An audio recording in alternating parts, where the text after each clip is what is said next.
de lançamento do curso de prepostos aqui da Fiergs e do IEL, com apoio da Escola Judicial.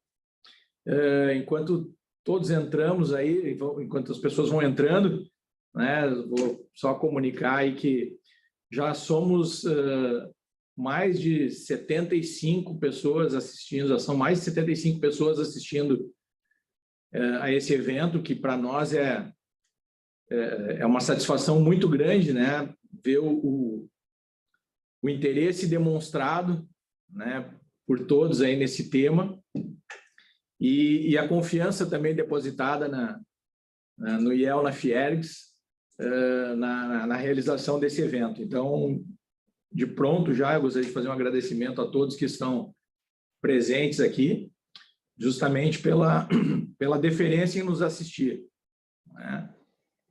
Então, vamos aguardar mais 1 ou 2 minutos, que ainda tem algumas pessoas pedindo para serem admitidas, e eu já vou apresentar os nossos convidados, nosso convidado, e fazer algumas considerações aqui a respeito da nossa aula de hoje e do curso, como ele vai acontecer.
Bom, Mônica, podemos dar início?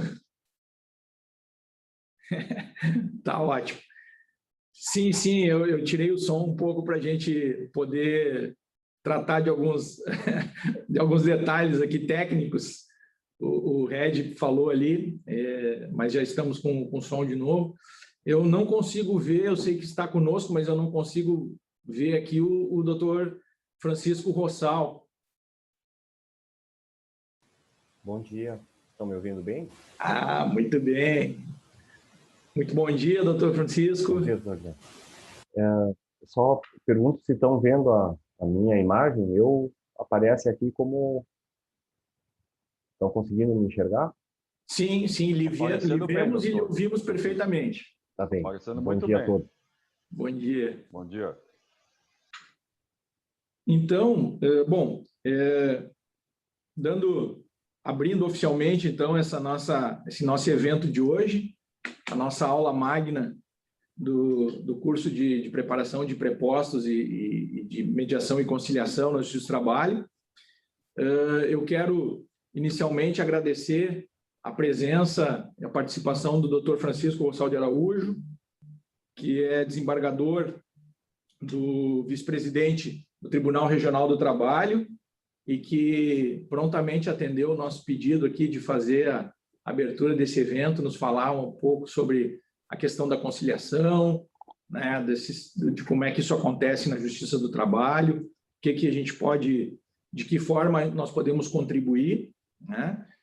E também não posso me furtar, né, de deixar aqui, de fazer alguns agradecimentos, até por uma questão de formalidade aqui, ao presidente da Fiergs, doutor Gilberto Porcelo Petri, a presidente do Tribunal Regional do Trabalho da 4ª Região, desembargadora Carmen Isabel Centena Gonzalez, já mencionado, vice-presidente do Tribunal Regional do Trabalho da 4ª Região, desembargador Francisco Rossal de Araújo, ao diretor da Escola Judicial do TRT4, desembargador Ricardo Hofmeister de Almeida Martins Costa, a quem eu já externo também um agradecimento pessoal aqui, porque foi quem provocou, né, é um dos grandes responsáveis por estarmos aqui hoje, dando início a esse curso, né? Foi uma pessoa bastante preocupada e envolvida em fazer com que esse evento acontecesse, né? Ao superintendente interino do IEL aqui, o Carlos Vanazzi, aos conselheiros do Contrab, que eu vejo alguns nos assistindo aqui, né? Mas que na pessoa da doutora Alessandra e do doutor Benoni Rossi, Alessandra Luquezzi e doutor Benoni Rossi, eu faço os cumprimentos, né? Como não podia deixar de ser aos alunos que já estão inscritos aqui conosco, que acreditaram nesse projeto e estão participando com a gente aqui, né? Os professores que vão fazer parte desse curso, que eu gostaria de nominar aqui, a doutora Aline Doral Fagundes, juíza do trabalho, a doutora Alessandra Luquezzi, advogada, o doutor Dinéia Dalpisol, advogada, a doutora Cândida Maranguelo, especialista na área contábil, o doutor Benoni Rossi, advogado, e doutor Eugênio Júnior, também advogado. É com bastante alegria que a Fiergs, através de uma parceria com o IEL, né, o Contrab, aqui o Conselho de Relações de Trabalho, se envolveu nesse aspecto. E quando eu digo se envolveu também, eu quero trazer um agradecimento muito especial à equipe do Contrab e à equipe do IEL, que trabalharam incansavelmente, cuidaram de todos os detalhes, né, de toda a preparação que um curso dessa magnitude exige, com muita competência, com muita assertividade, né, para que isso hoje fosse possível. Então, meu especial agradecimento a eles, né? E isso, para nós aqui, está sendo um momento muito interessante, muito prazeroso, né? Porque, através do Instituto Evaldo Lodge, do Conselho de Relações do Trabalho, com apoio, e isso é importante frisar, da Escola Judicial do Tribunal Regional da 4ª Região, damos início ao nosso curso sobre conciliação e mediação através da aula magna do Dr. Francisco Rossal. Essa aula faz parte do lançamento do curso de preparação de preposto, né, que tem por objetivo capacitar prepostos para representação de empresas em audiências iniciais e de instrução na Justiça do Trabalho, assim como para audiências de mediação e conciliação, de modo que possam estar aptos a participar tanto do acompanhamento do processo, que é a parte contenciosa, quanto de negociações à resolução consensual da disputa no âmbito do TRT4. Esse curso ele está estruturado em 5 módulos, e ao final do curso espera-se que o aluno seja capaz de ter conhecimento das providências a serem adotadas após o recebimento de intimação, saber fazer a preparação de documentos para a defesa da empresa, compreender as funções do preposto em audiência e as consequências da sua atuação no processo, compreender os aspectos processuais quanto à produção de prova, fatos controversos, meios de prova no processo, compreender a diferença conceitual dos princípios e da aplicabilidade da mediação e da conciliação na prática judicial, compreender as técnicas de mediação e conciliação que habilitem o preposto a participar da audiência de tentativa de conciliação, compreender a importância do autoconhecimento na gestão das emoções que surgem no ambiente de negociação, interagir em um ambiente de negociação a partir de exercícios, dinâmicas e práticas simuladas. Uma das mudanças trazidas pela modernização da trabalhista, a Lei 13.467 de 2017, foi a possibilidade do preposto, que é o representante da empresa, não ser empregado da própria empresa. Essa prática não era aceita antes da entrada em vigor da modernização trabalhista. Então, isso também justifica mais ainda a necessidade de capacitação das pessoas que vão atuar nessa área. Diante de todas as responsabilidades que hoje em dia são atribuídas ao empregador, responsabilidades essas que podem ser de cunho fiscal, administrativo, comercial e trabalhista, raramente é possível seu comparecimento e sua participação de forma efetiva a determinados atos. Então, muitas vezes, o próprio empregador não consegue estar presente, né? Então, isso vem ao encontro dessa necessidade. Assim, um preposto na Justiça do Trabalho, bem preparado e consciente de sua importância e responsabilidade nos rumos e resultados do processo trabalhistas, muito contribuirá para a resolução dos conflitos. Sobre a conciliação, é nítido que o Instituto evita o desgaste de um processo litigioso e proporciona às partes a possibilidade de dialogarem acerca do conflito dos interesses envolvidos, chegando a um acordo. Neste cenário, a possibilidade de conciliação extrajudicial trazida pela modernização trabalhista também pode servir como um novo caminho para aumentar ainda mais os índices de resolução de conflito na esfera trabalhista, resguardando direitos do empregado, podendo obter uma solução do litígio de forma mais rápida. A divulgação do curso foi um sucesso, e para esta primeira edição, que inicia no próximo dia 5, nós reservamos ainda algumas vagas para inscrições posteriores a essa aula magna. Então, eu gostaria de deixar registrado aqui que ainda haverá possibilidade de algumas inscrições. Considerando este grande sucesso, também é com grande orgulho que lançamos em primeira mão já a segunda edição do curso, prevista para setembro desse ano, com inscrições já abertas para os interessados em cursá-lo posteriormente. Então, hoje, na aula magna, o desembargador Francisco Rossal, serão abordados os tipos de conflitos que podem ser resolvidos, a diferença entre conciliação e mediação, acesso à justiça, quem são os operadores do direito, mediação e conciliação no direito do trabalho, além de uma breve introdução sobre jurisdição. Então, em nome do presidente da Fiergs, mais uma vez, eu agradeço a presença de todos e desejo uma excelente manhã de aprendizado. Doutor Rossal, sem mais delongas, lhe passo a palavra e agradeço enormemente a sua presença aqui. Bom dia, doutor Guilherme. Espero que todos estejam bem, com bastante saúde nesses tempos difíceis que nós vivemos, né? Se encontrar com saúde é fundamental. E gostaria de agradecer o convite, dizer que é uma honra participar da abertura desse curso, agradecer o convite da instituição, da Fiergs, que é uma das instituições mais importantes para a nossa sociedade civil e que representa, tem com grande representatividade na sua área da atuação, que é a indústria. Fica aqui minha saudação especial ao Dr. Petri, né, que é um estimado amigo e um parceiro sempre do Tribunal Regional do Trabalho. Uma saudação também gostaria de fazer especial à nossa presidente, a desembargadora Carmen, que gentilmente me cedeu a oportunidade de representá-la, e ao meu colega, Dr. Ricardo Martins Costa, diretor da Escola Judicial, que é como disse o Dr. Guilherme, é um entusiasta do curso e um dos grandes incentivadores, né, desse projeto, dessa parceria que a Fiergs faz com a Escola Judicial do TRT da 4ª Região, Tribunal Regional do Trabalho da 4ª Região.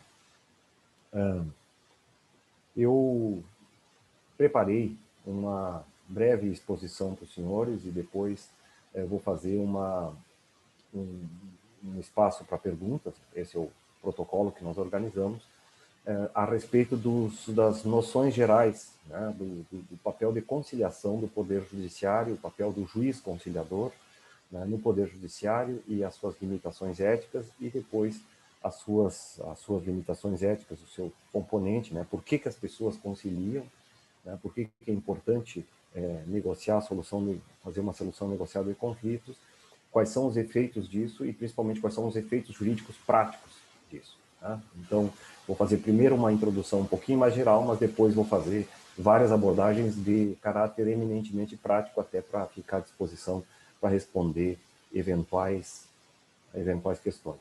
Né?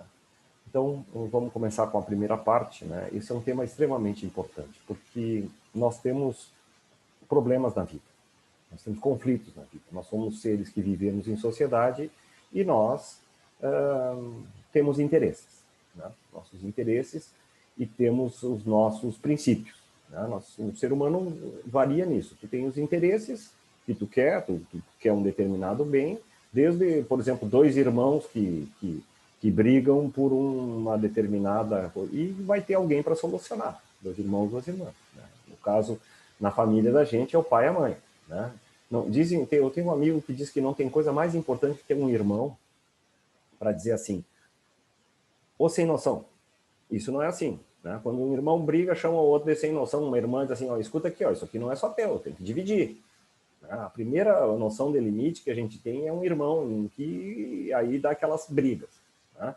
Aí puxa um cabelo, dedo no olho, mordida, né? Os pequenininhos mordem os grandes. E assim vai. Né? Aí que a gente aprende, que depois é no colégio. Né? No colégio tu aprende que a vida é uma selva. Né? No colégio, quem já esteve no colégio sabe bem o que eu estou dizendo. É ali que tu aprende que a vida é uma selva e as disputas se estabelecem.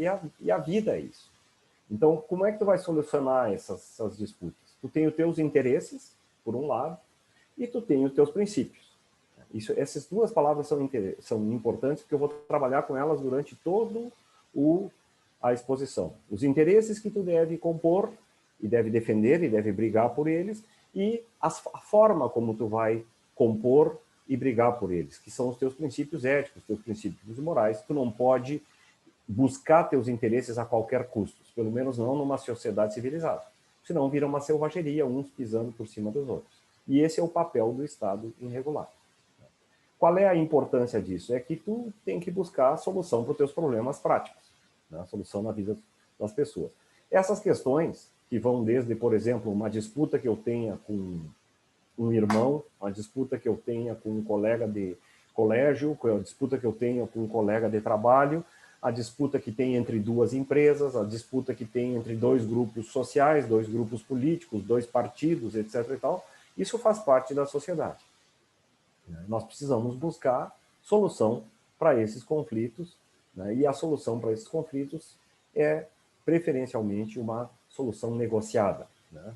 Só quando eu não conseguir uma solução negociada é que eu vou buscar vamos dizer assim, a participação de um terceiro que diga com força, que tenha força para decidir, diga assim, tu não tem razão, tu tem razão, esse aqui tem razão em parte, um pouco para lá, um pouco para cá, que é o papel do Estado, no caso o papel é o Poder Judiciário. Esses conflitos aparecem nas relações trabalhistas, como tantos outros que vão ao Judiciário.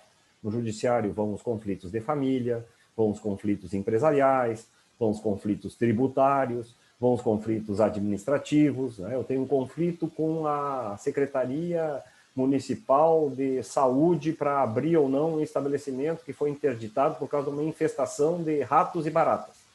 Foi lá o fiscal e me interditou. Eu digo, olha, eu já tomei todas as precauções, etc. e tal. Eu tenho um conflito porque tem um trailer de cachorro-quente ali e foi interditado por causa da maionese com salmonela. Eu tenho conflitos administrativos, tenho conflito de pais que brigam pela guarda de filhos, pela pensão alimentícia, tenho conflitos de uma empresa que briga com outra porque não cumpriu um determinado cronograma numa empreitada, ou não entregou uma determinada mercadoria que estava comprada, ou entregou fora da especificação, e tenho os conflitos trabalhistas, né? E eles têm que ser resolvidos ou por autocomposição, ou por heterocomposição, que nós dizemos, né? Autocomposição, quando há negociação, eu não levo a um tribunal. Heterocomposição é um terceiro que diz, quando eu judicializo isso, vou à justiça. Há uma terceira forma de resolver esses conflitos, né? Que é a violência. Eu vou lá, dou uma paulada na cabeça do outro e, né, os bandidos resolvem assim as questões de propriedade. O bandido vai lá e dá um tiro no proprietário, rouba as coisas dele e leva para casa. Ele resolveu o seu interesse, tem um conflito porque ele quer pegar a coisa, o outro não quer entregar, ele resolveu isso pela violência, né? Toda a nossa luta da civilização é que as pessoas não resolvam seus conflitos pela violência, resolvam seus conflitos de forma civilizada, ou negociando entre si, ou buscando um terceiro imparcial que possa resolver esse conflito e que tenha força para resolver esse conflito, para impor uma sanção no caso de descumprimento. E aí entram algumas conexões, né, que a gente pode fazer assim. Por que eu negocio? Eu posso negociar basicamente por duas razões. Primeiro, porque as perdas decorrentes desse conflito, né, eu posso até ganhar pelo uso da força, mas eu vou ter tantas perdas que não vale a pena. Mesmo se eu vencer, não vale a pena ir para esse conflito. Por isso que eu negocio, né? E um exemplo na área trabalhista típico é a greve. A greve é um conflito coletivo, né, que ela é feita para causar um prejuízo. Os trabalhadores dizem assim, eu estou defendendo meus interesses, quero um aumento de salário. Ou quero, por exemplo, agora nós estamos vendo na pandemia, simplesmente que paguem meu salário em dia. Estou reagindo contra os atrasos. O outro vai lá e diz assim, olha, não estou pagando teu salário em dia, porque nós estamos vivendo uma calamidade pública, minha atividade está fechada não é por meu interesse, mas é porque há uma lei ou há um decreto que mandou fazer um lockdown, etc. e tal. Os dois têm razão. Um está trabalhando e quer receber o salário, e o outro está dizendo assim, não estou conseguindo pagar o salário, etc. e tal. E aí vamos dizer que cruzem os braços. É uma greve. A greve, ela é feita, se eu paralisar as atividades, ela é feita para causar um prejuízo para o outro, né? Para forçar o outro a negociar. Esse é o básico, né, da história dos conflitos coletivos, é isso. Eu coloco o outro numa situação que, ou vou dizer assim, pressiono para vir a negociar. Depois eu posso dar um exemplo de conflitos individuais. Né? Eu entrei com um processo na justiça pedindo A, B e C. Na verdade, eu quero um tanto disso e aí faço uma proposta de negociação ali na frente do juiz.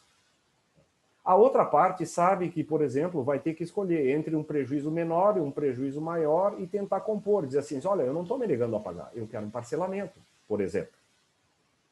Eu quero uma forma negociada disso, estou com um problema de fluxo de caixa, a empresa enfrenta dificuldades, etc. e tal, eu quero pagar, sei que devo, não estou dizendo que não é devido, e essas parcelas aqui não são devidas, mas essas aqui são devidas, tudo bem. Só que eu não estou com condições agora, porque não depende da minha vontade, ou a empresa já vinha mal, e agora com a pandemia piorou a situação, etc. e tal, nós queremos negociar, vamos sentar para negociar.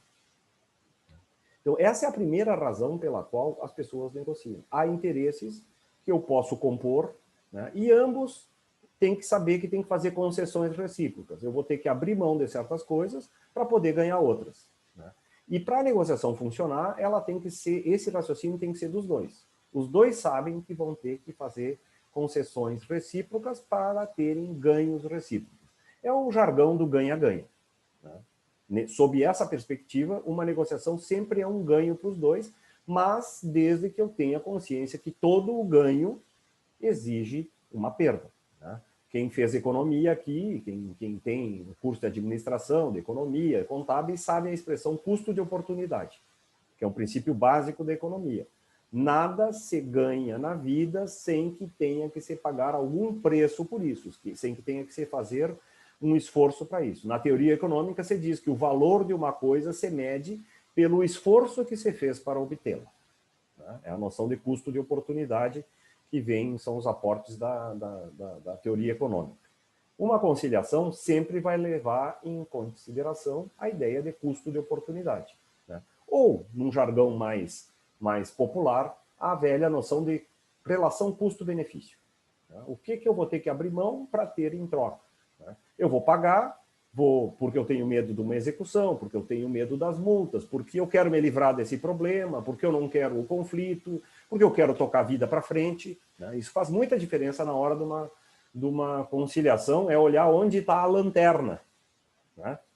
Numa conciliação, eu tenho que olhar onde está a lanterna, no jargão dos marinheiros. Né? A lanterna pode estar na proa ou pode estar na popa. Né? Eu tenho que olhar, se eu olhar para trás, eu não faço conciliação. Porque eu vou ficar me queixando, porque não sei o que mais, etc. e tal. Quem senta numa mesa para conciliar tem que ter a lanterna na proa. A lanterna tem que olhar para frente e dizer assim, bom, eu vou fazer algum sacrifício, conceder aqui, ou vão dar um desconto ali, etc. e tal. Isso não vale só para as conciliações trabalhistas, vale para qualquer tipo de conflito, inclusive os conflitos da vida da gente. Tá? Eu tenho que olhar para frente, sem esquecer do que aconteceu lá atrás, mas eu tenho que ter uma certa generosidade, uma perspectiva de futuro, porque senão eu não faço conciliação. Né? Pensem, por exemplo, vamos sair do direito do trabalho, uma briga entre sócios de dissolução da sociedade. Um determinado sócio descobriu que está tendo problemas com os outros, está sendo enganado, etc. Tal. Se eles ficarem em uma sociedade que já tem vários anos, se ficar numa brigalhada centavo por centavo, não resolve nada. Vai ser ruim, o processo vai durar mais 15 anos, vai ficar os bens tudo parado e eu tenho interesse, eu quero que as coisas fiquem desenliadas. E quero que, dispor de determinados bens. Eu vou ter que negociar e vou ter que fazer concessões. Pense os processos de inventário. Se cada herdeiro ficar dizendo, não, mas esse bem aqui, papai me deixou com uma lágrima no olho, eu não posso abrir mão, mamãe estava muito emocionada, que não sei, e tu ficou. Se ficar com esses ressentimentos, o inventário não vai para frente. Eu tenho que ter um sentido também de olhar com a lanterna, né, na proa e não na popa. Eu tenho que enxergar, né, com uma perspectiva de futuro para tentar sentar e negociar. Tem que ter um certo sentimento de pragmatismo e dizer, então tudo bem, Eu estou acostumado a fazer, eu faço mediações agora com a pandemia, para vocês terem uma ideia, eu faço mediações das segundas-feiras às 9 horas da manhã até às sextas-feiras, às vezes saio do tribunal 10, 11 horas da noite, todos os dias da semana. Mediações individuais, tem 30 anos de justiça fazendo conciliações individuais, mais a experiência das conciliações coletivas e das conciliações meta-individuais, que ficam, né, despedidas em massa, etc. e tal. Então, essa experiência tem uma certa hora que eu tenho que deixar as pessoas falar, colocarem para fora e depois vamos pensar para frente. Né? Agora é hora de negociar com pragmatismo, aqui tu não cede, cede aqui para ganhar lá, etc. e tal, e vamos olhar para frente. Senão, não faz a conciliação. Aí tem a outra escolha, que é o conflito. Né? Continuar no conflito, esperar a solução da justiça, esperar a aplicação das sanções, etc. e tal, arriscar ganhar tudo ou perder tudo. Então, essas são considerações iniciais que eu gostaria de fazer. Mas eu gostaria de fazer uma outra consideração inicial muito importante, que eu disse, aquelas duas palavras, interesse e princípios. Eu posso negociar praticamente tudo com qualquer pessoa. Mas eu tenho que ter limites. E aí entra a ética. Isso é fundamental. A ética pode ser do conteúdo e a ética do processo.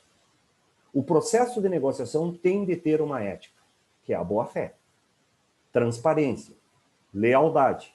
Se eu sento numa mesa de negociação, eu tenho que estar disposto a ser transparente. É por isso que o Código de Processo Civil, num dos artigos, entre um dos princípios das mediações, é a confidencialidade.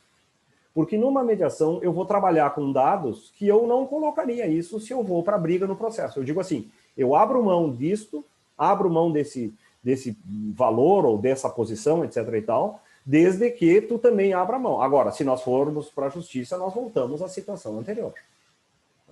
Vou dar um exemplo prático para vocês que está na lei de falência e recuperação judicial. Eu posso negociar na recuperação judicial o deságio dos créditos, ali pelas devidas classes, etc. e tal. Mas se for a falência, esse deságio desaparece, na falência eu vou executar.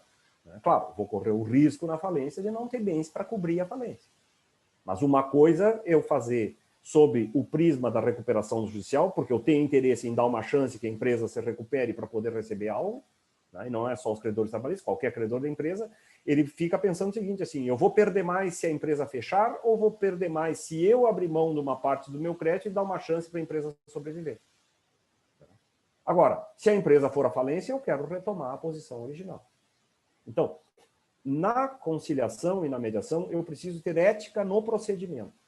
O procedimento tem que ser leal, tem que ser transparente, ainda que difícil.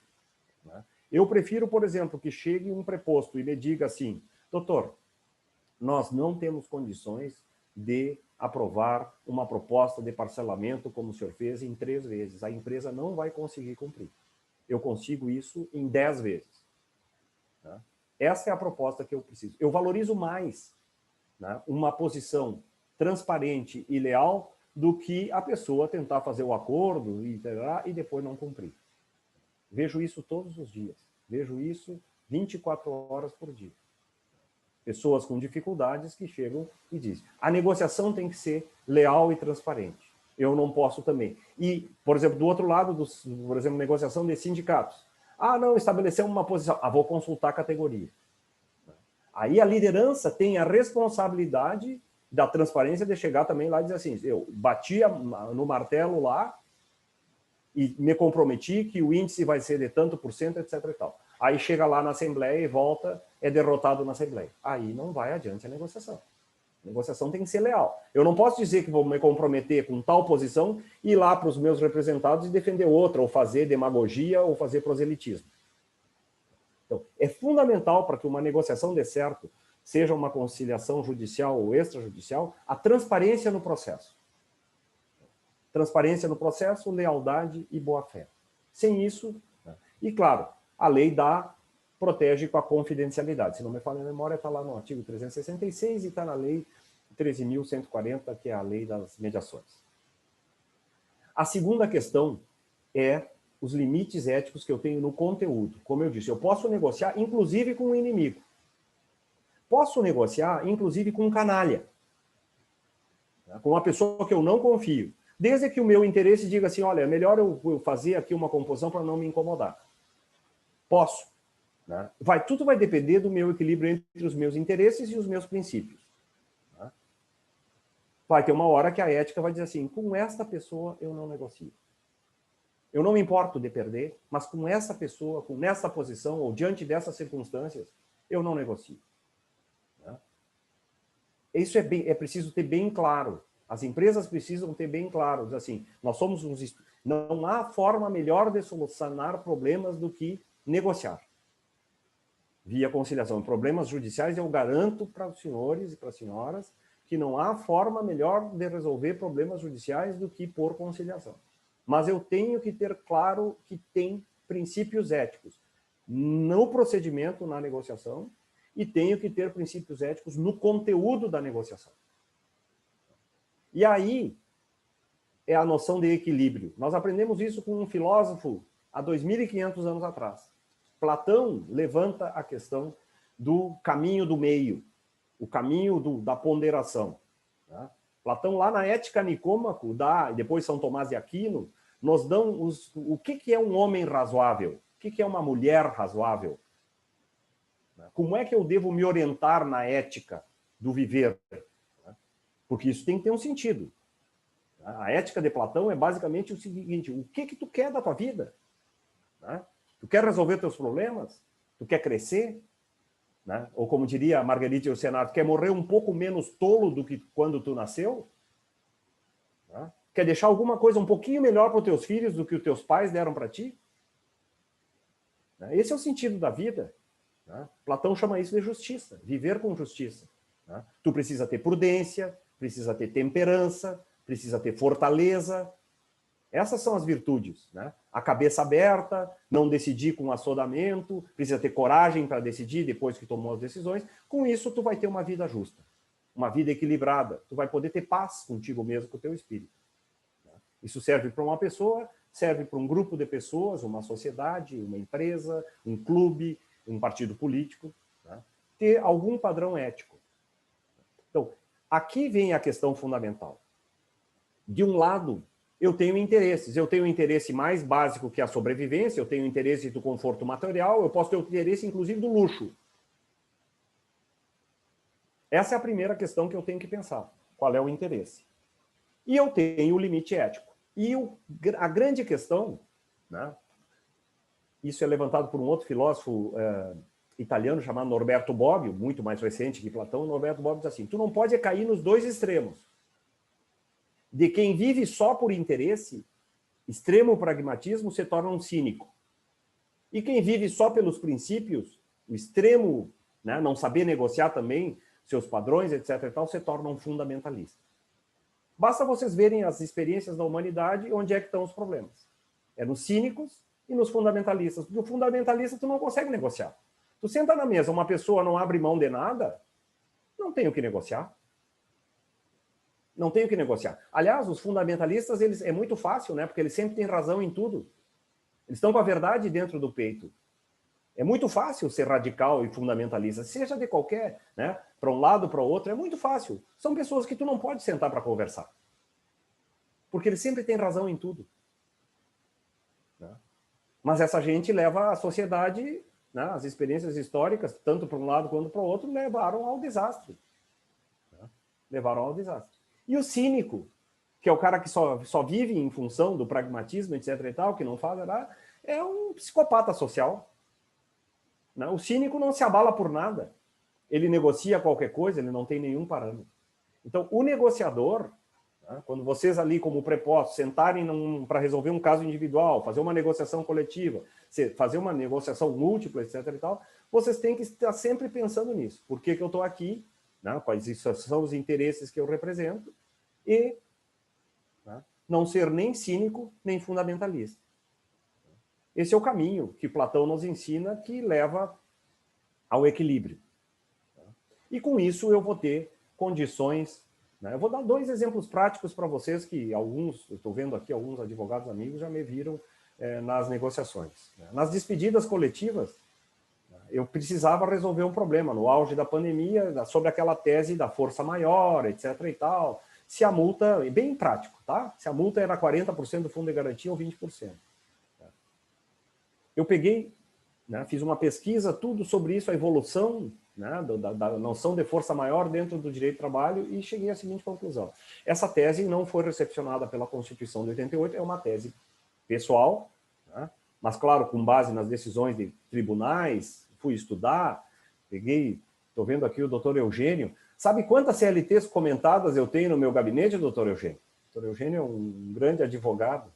Eu fui, sei lá, eu tenho 13 CLTs comentadas de diferentes autores, né? Algumas bastante raras, etc. e tal. Dessas 13, 12 diziam que a tese da força maior não tinha sido recepcionada pela Constituição de 88. Depois de muito ponderar, eu cheguei ao seguinte, bom, eu como mediador, eu não sou juiz, eu vou apenas orientar, mas o meu limite é esse, as rescisões não podem ser por força maior, tem que ser pelo multa de 40%. Alguns já viram eu fazer acordos e dizer assim, olha, esse é o nosso parâmetro. Se quiser discutir isso na justiça ou se quiser fazer uma mediação, vai ter essa ressalva que essa questão não vai ser dada a quitação, vai ser dada a quitação apenas parcial. Ou seja, o fundamental, no meu caso como mediador, é pensar o seguinte, eu preciso passar confiança para as pessoas. Tá? Eu preciso passar a confiança que as pessoas cheguem no Tribunal Regional do Trabalho, vão ter ali na frente um juiz esclarecido, imparcial e que vai acolher as pessoas, que não vai pré-julgar ninguém. Tu não pode sentar na frente de um juiz sabendo que vai ser condenado ou absolvido. Tu tem que sentar na frente de um juiz sabendo que vai ser tratado com respeito e imparcialidade. Os dois têm que pensar isso. Então eu colocava assim, olha, os limites são esses. Aqui, se quiserem as homologações, nós podemos parcelar em quantas vezes forem necessárias, vamos ver aqui, parcelas pode. Agora, essas parcelas terão de constar. Que era, no caso, a multa de 40% do fundo de garantia e, como terá atraso em rescisórias, a multa do artigo 477. Fiz acordo em centenas de processos assim. 2 não quiseram. Bom, estava dada a transparência, a boa-fé e a lealdade da negociação, porque também tem que ter do mediador. Né? O do juiz que conduz a audiência também tem que ser transparente. Eu tenho que confiar que as pessoas vão poder, né, transacionar e vão ser orientadas também com equilíbrio, né, sem pré-julgamento de um lado ou outro. Então, essas serão as observações que eu gostaria de fazer antes de entrar na parte jurídica, propriamente dita, mas isso é fundamental para ter sucesso numa boa negociação. Eu preciso ter esse equilíbrio entre o meu interesse e a ética, entre os princípios e o interesse, e não escorregar para as duas posições radicais, que é o cinismo e o fundamentalismo. Pessoas que negociam têm que ser esclarecidas. E paciência, né? Tem que ter muita paciência. Eu fiz uma negociação, para terem uma ideia, num sindicato bastante aguerrido aqui de Porto Alegre, que as audiências duraram 28 horas. 28 horas líquidas de negociação. É mais do que um dia inteiro. Né? Claro, eu fiz 12, 14 audiências, dava uma média de 2 horas por audiência. E nós não desistimos. Teve uma hora que já estava encerrada, brigaram, né? Era uma sexta-feira, 11 horas da noite, e a audiência tinha começado às 6 da tarde, e seguiam brigando. Eu digo, olha, vamos descansar, o fim de semana está aí, e voltamos a conversar sobre isso segunda-feira com a cabeça, porque agora já não dá mais. Então tem que saber também que, às vezes, tem negociações que eu vou ali, já estão tudo pronto em 15 minutos, mas tem certas coisas que eu não posso perder. Mas os dois sabiam que a melhor solução era a solução negociada. Era uma greve que já durava 43 dias, né, e que não tinha mais condição de se manter, o sindicato sabia disso, estava negociando já no fim só a questão dos dias parados, e a empresa sabia que precisava retomar suas atividades por conta até da necessidade pública, era uma empresa estatal. E chegaram ao acordo, depois de 28 horas de negociação. Se quiserem saber um pouco a história disso, está no site do tribunal essa história. Muito bem. Então, vista essa primeira parte, a parte mais, vamos dizer assim, do dia a dia da negociação, eu gostaria de fazer algumas observações jurídicas sobre isso. Uma conciliação, juridicamente, ela vai levar a um resultado. Eu fiz a conciliação, conciliamos os interesses, etc. e tal, mas ela deu tanto. Ou eu terá que fazer tais e tais obrigações. Uma conciliação ou uma mediação, ela não se resolve apenas por obrigações de dar. Quem é do direito sabe que as obrigações são de dar, fazer ou não fazer. Quando eu pago alguma coisa, é uma obrigação de dar. Né? Quando eu entrego alguma coisa, é uma obrigação de fazer. Quando eu me comprometo a alguns procedimentos, é uma obrigação de fazer e pode ser uma obrigação de não fazer. Agora, na pandemia, por exemplo, eu fiz muitas mediações, com muitas conciliações, com obrigações de fazer. Né? Principalmente, por exemplo, as regras de protocolo, entregar máscara, colocar proteções, fazer procedimentos de limpeza, estabelecer canais de negociação dentro das empresas, etc. e tal, para se proteger da pandemia. São obrigações de dar, fazer ou não fazer. Então, isso tem que ficar, depois disso feito, tem que ter um cuidado especial de como isso fica registrado. Né? E aqui, como é um curso de prepostos, vocês vão estar lá numa audiência, vocês vão estar sozinhos e vocês precisam ter esse cuidado com a redação dessas cláusulas. Né? E aqui uma primeira coisa, não se preocupem tanto com o estilo da língua portuguesa, embora seja importante, né? Nós temos que proteger o nosso idioma e saber se expressar e tentar fazer isso de uma forma elegante, se possível. Como diz a poesia do Olavo Bilac, né? A inculta e bela língua portuguesa, a última flor do Lácio, né? Nós temos que respeitá-la.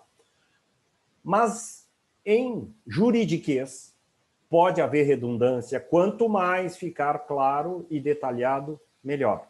Por quê? Porque esse instrumento, nos processos individuais, vale como uma sentença, faz coisa julgada. E ele pode, eventualmente, ter problemas de interpretação. Então, aí, durante esse curso, vocês vão aprender algumas técnicas, né, da importância da conciliação, mas o instrumento, depois que resultar da conciliação, é muito importante. Porque ele tem uma força de sentença transitada em julgado.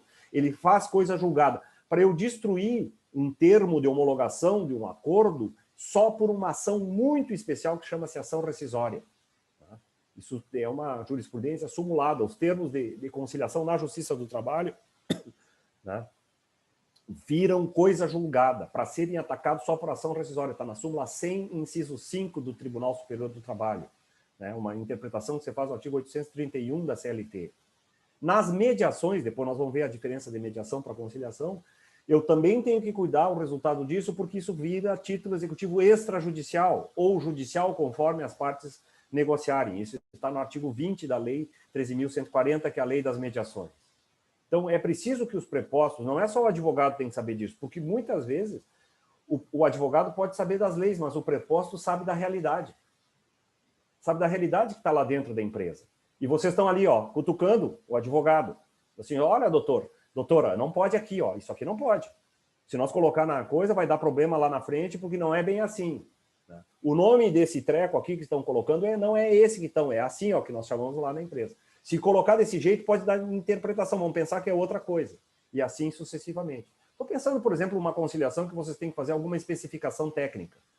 De algum tipo de produto, por exemplo, que eu não posso manusear porque é insalubre ou perigoso. Isso constou em ata.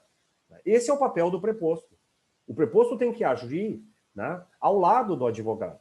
É o preposto que municia o advogado com as informações que o advogado precisa.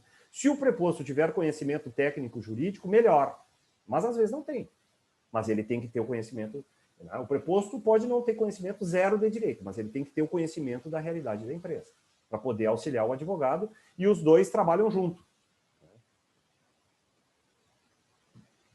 Eu sempre brinco, né, que preposto e advogado é como aqueles seres mitológicos, né, como um centauro.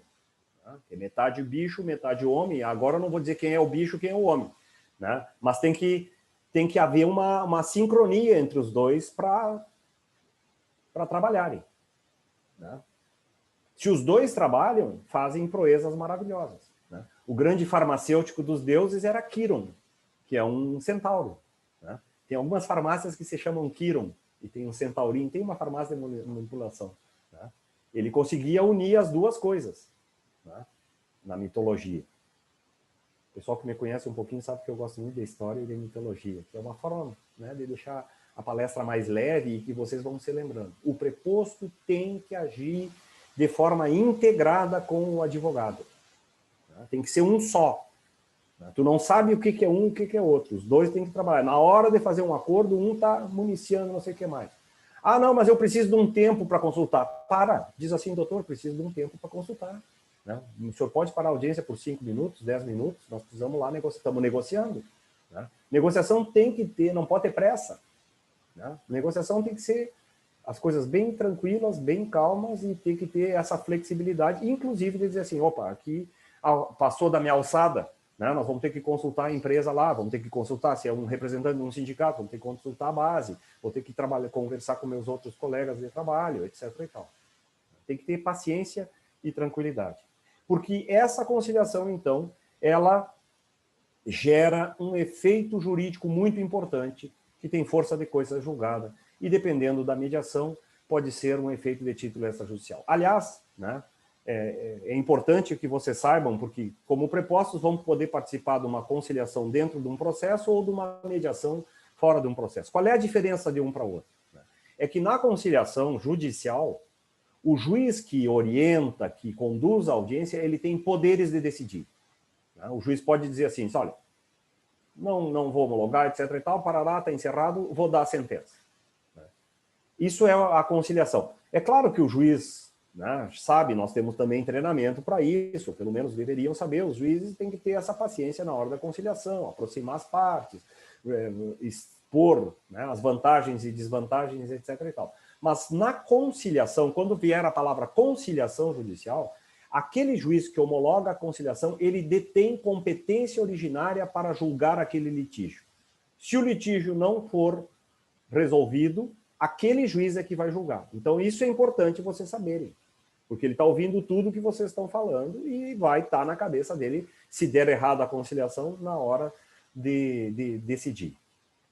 Na mediação, por lei isso, né, a lei das mediações, o mediador pode ser judicial ou extrajudicial. Se for um juiz, este juiz não tem poderes para resolver aquele litígio. Ele apenas tem poderes para orientar, favorecer, etc. e tal. Vamos dizer assim que é um rito de passagem. E alguém vai dizer assim, ah, não, mas eu preciso de gente que tenha poderes. Não necessariamente. Né? Se eu tiver um bom conciliador, eu vou ter uma conciliação que, aliás, é uma questão também de vocação. Né? Se eu tiver um bom conciliador, ele vai me facilitar, vai orientar, tem que ter conhecimento técnico, etc. e tal. Né? Eu não raras vezes, né, meus colegas fazem isso também, né, porque o mediador ele fica mais leve, porque ele não tem o compromisso ao emitir opiniões de que ele vai julgar. Então fica mais leve para ele dizer assim, olha, isso aqui a jurisprudência não dá, aqui, né, o senhor vai ter que ponderar tal e tal coisa. Tem que ter muito tato na hora de ir conduzindo. Né? Eu, particularmente, só faço a proposta de mediação entre uma parte e outra em última análise. Eu deixo que as partes vão construindo. Né? Tem alguns advogados aqui que estão presentes, já fizeram mediações comigo, sabem como é que é. Eu deixo para... Né? Às vezes a parte pede, diz assim, doutor Francisco, eu gostaria que o senhor registrasse a sua posição, que me facilita mais eu levar lá para a empresa apreciar, ou levar lá para os trabalhadores analisar. E como a proposta é do juiz, e nós confiamos na proposta, etc. e tal, fica mais fácil de passar.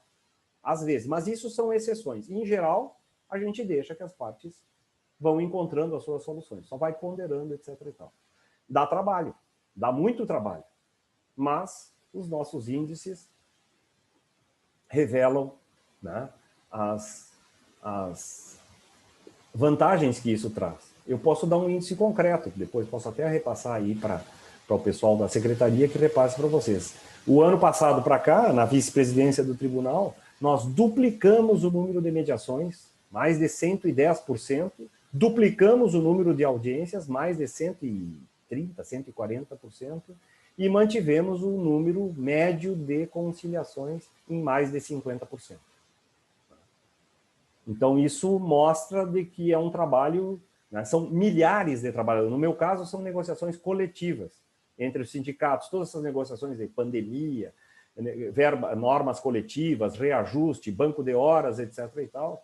O ano passado, para vocês terem uma ideia, nós contabilizamos ali, foram quase 500 mil trabalhadores. Certamente mais de 450 mil trabalhadores foram beneficiados pelas nossas conciliações. nossas mediações, né? Eu não tenho, na parte coletiva ainda tenho competência para decidir, mas nas mediações de despedidas coletivas, etc. e tal. E aí o que a gente faz? Depois de feito tudo isso, com cuidado, forma um título, a ata, né, que homologa isso, forma um título executivo, e aí a gente entra em contato com, por exemplo, eu fiz uma mediação para pagar as parcelas rescisórias dos trabalhadores rodoviários de Esteio e Sapucaia. A empresa de ônibus ali despediu não sei quantos trabalhadores, etc. e tal. Fizeram um parcelamento, nós fizemos tudo, eu entrei em contato com os juízes de lá, diz, olha, colega, está indo para aí, a mediação, etc. e tal, vai ser parcelado em tantas vezes, vão ficar como garantia tantos ônibus assim, assim, assado, para lá, e em parceria foi lá, homologou, conseguiram os trabalhadores receber suas parcelas rescisórias, ainda que fracionadamente, mas pelo menos tiveram a garantia e o acordo foi cumprido. Fiz acordo aqui, por exemplo, nas metalúrgicas aqui do Vale dos Sinos, né, no auge da pandemia, não tinha nem como pagar o salário. Já estava o cara, o preposto da empresa, né, que era o próprio sócio, disse assim, olha, doutor, eu não tenho nada. Meu faturamento, eu me lembro dos dados que ele disse, meu faturamento em maio de 2019 foi de quase R$300 mil nos 15 primeiros dias de maio. Este ano foi 14 mil. De 300 mil caiu para 14. Ele disse assim, eu não tenho nada. Eu não paguei luz, não paguei imposto, não paguei nada. 14 mil reais, eu não tenho nem como. E as minhas principais preocupações é pagar os funcionários, porque sem funcionário a empresa não funciona, e pagar a luz. E sem luz a empresa não funciona. Aí conversa vai, depois de 4, 5 horas de tentativa, etc. e tal, eu lembrei, diz assim, são 100 e poucos funcionários, vamos fazer o seguinte, uma cesta básica o senhor consegue dar para cada um. Uma cesta básica o senhor consegue dar para cada um. Quanto que é uma cesta básica? Ah, entre 100 e 120 reais. Eu digo, pá, vamos pegar uma cesta básica intermediária, 110 reais. E eram 100 e poucos trabalhadores, dávamos 10 mil. Ele conseguiu lá 10 mil e deu, na primeira semana, uma cesta básica para cada um. Aquilo ali baixou a tensão, conseguiu que os trabalhadores continuassem trabalhando, os que ainda estavam lá, porque tinha que dar cesta básica para todo mundo, porque senão ele ia fechar a empresa. E os outros iam ficar tudo desempregados. E marcamos uma nova audiência para a semana que vem. E aí, na semana seguinte, nós negociamos, ele já conseguiu 100 reais para cada, depois aumentou dali a 15 dias 200 reais. Em agosto, ele me ligou dizendo, bah, doutor, conseguimos, já estou recontratando funcionários, foi retomando as coisas, e o senhor me ajudou a salvar a empresa. Se não tivesse essa negociação, né, se não tivesse o estalo ali de conseguir no mínimo uma cesta básica, ele foi generoso, porque a cesta básica era de 110 reais e ele pagou uma de 120 para os trabalhadores. Era o que ele tinha, ele não estava de má fé, ele só estava com problemas. Então essa é uma outra dica também que vocês têm que ter na hora de negociação. Às vezes não se resolve tudo naquele momento, tem que fazer pequenas pontes. É mais exitosa uma negociação que tu fizer uma sucessão de pequenas pontes do que uma grande ponte que resolva todos os problemas. Isso o negociador, o preposto, tem que ter bem claro, né, que existem ritmos de negociação e forma. Claro, tem negociações que tu vai ali pronto e já resolveu, mas tem outras, as mais complexas, tu vai fazendo pequenas pontes. Então volta aqui na semana que vem, volta daqui a 15 dias, né, porque a situação, principalmente agora com a pandemia, a gente não sabe o que vai acontecer. Vocês não sabem se a empresa vai estar aberta a semana que vem, o trabalhador não sabe se ele vai ter trabalho, né, na semana que vem. Então é preciso ter também essa noção de tempo. Né? Os juízes têm essa noção de tempo, pelo menos a maioria dos juízes tem essa compreensão. Bom, só para dar algum fundamento legal para vocês, tudo isso que eu estou falando sobre os efeitos jurídicos da transação estão no Código Civil, especialmente nos artigos 840 a 850. Tá? E a parte da audiência processual, né, na CLT, está nos artigos 846 a 850, a palestra deve estar sendo gravada, vocês depois podem acessar e ter essa parte técnica maior. Doutor Guilherme, eu posso mandar até as minhas fichas da palestra, se tiverem interesse. Se o senhor sim, muito obrigado. tem interesse e o senhor pode distribuir. Só não reparem que são fichas de palestra, tá? Mas ali tem, para quem trabalha aí como preposto, etc. e tal, tem informações preciosas ali, tem jurisprudência, tem artigos, etc. e tal. Essa palestra, para vocês terem uma ideia, eu já fiz também para todos os juízes do país, nos cursos da Escola Judicial do TST, o mesmo conteúdo que eu posso falar para um juiz, posso falar para prepostos da empresa, posso falar para o advogado de empregado, posso falar para sindicatos, porque tem o maior interesse que quanto maior o número de conciliações, melhor para o tribunal, e o interesse do Tribunal Regional do Trabalho que as pessoas tenham essa ideia. Eu gostaria ainda de falar algumas questões, uma questão muito específica, até para proporcionar o debate, sobre uma novidade da reforma trabalhista, que é o processo de homologação de acordos extrajudiciais na Justiça do Trabalho, que está prevista no artigo 855-B da CLT. É um processo que nós chamamos de jurisdição voluntária, porque ele não chega com uma briga. As partes já conciliaram, fazem um projeto de conciliação e apresentam para o juiz. Isso é um acordo extrajudicial. Por exemplo, uma empresa despediu um funcionário ou quer mudar o turno de um funcionário, lá faz aquele processo, o funcionário tem uma estabilidade, etc. e tal, faz uma redação. Ou pode ser uma despedida coletiva, né? Que eu tenho uma forma de parcelar as rescisórias, já negociei com o sindicato. Então, isso não existia antes na Justiça do Trabalho. Eu tinha que judicializar, entrar com a ação, citar, apresentar a defesa para depois fazer a proposta de conciliação, né? Ou fazer a proposta de conciliação na primeira audiência. Agora não. A reforma trabalhista traz uma espécie de jurisdição voluntária. Por que nós chamamos de jurisdição voluntária? Porque as partes já chegam, só pedem para o juiz assim, olha, nós temos um conflito em potencial, não queremos brigar na justiça, mas está aqui a nossa proposta de resolução desse conflito, né? Essa era uma experiência, por exemplo, que era muito utilizada no direito de família. Quando as pessoas se separam, né, vão ver a pensão, a guarda dos filhos, etc. e tal, o casal tem uma relação civilizada, né, não é daqueles que ficam brigando por ninharia, já chegam ali, e aí eu levo para o juiz de família e dizer assim, olha, está aqui a nossa proposta de dissolução do vínculo conjugal, né? As visitas vão ser tais e tais dias, a pensão vai ser paga dessa maneira, as férias vão ser alternadas tantos dias com o pai, tantos dias com a mãe, a guarda é compartilhada, ou a guarda fica com um, mas tem direito tal, a escola vai ser paga. Tu leva um projeto e o juiz olha, né? Fiscaliza isso aí, quando tem interesse menor tem que ser homologado pelo juiz, quando não tem menores, que é só patrimonial, eu posso fazer isso inclusive num cartório, e o juiz homologa essa, vamos dizer assim, conciliação extrajudicial. A diferença é que, por exemplo, no direito de família, e mesmo no um advogado pode firmar por ambas as partes. Na Justiça do Trabalho, a lei exige que tem que ser advogados diferentes. É o parágrafo 1º do artigo 855-B. As partes não poderão ser representadas por um único advogado. Isso é para evitar lides simuladas, fraudes, etc. e tal. Tá? Para tentar assim, barrar, né, uma prática que infelizmente é comum, que é simular lead. Às vezes simulam lead e não tem, né, é óbvio que isso é ilegal, né, nós chamamos isso de colusão, é o termo técnico da lead simulada, quando as partes usam do processo para atingir um fim ilícito, mas às vezes esse acordo pode ser uma fraude para lesar os terceiros, né? Eu levanto o valor do bem, o valor do acordo e dou tudo para um e os outros ficam a ver navios. Por isso que a gente tem muito cuidado com as leads simuladas. Mas eu não posso também medir as pessoas com a régua dos desonestos. Eu tenho que medir as pessoas com a régua da honestidade e não da desonestidade. Pode ser que tenha, e eu confio que a maioria desses acordos judiciais, a imensa maioria, diria eu, vou ser mais enfático, são questões da vida, né? O empregado quer sair e quer negociar sua saída, etc. e tal, tem outro interesse, ou está se mudando, etc. e tal, ou a empresa não quer mais o empregado, mas no fundo não é um mau empregado, vamos fazer um acordo aqui. Tá? Se isso estiver dentro dos parâmetros mínimos, né, razoáveis, o juiz vai homologar, né? Ele poderá, inclusive, o empregado ser assistido pelo sindicato da sua categoria.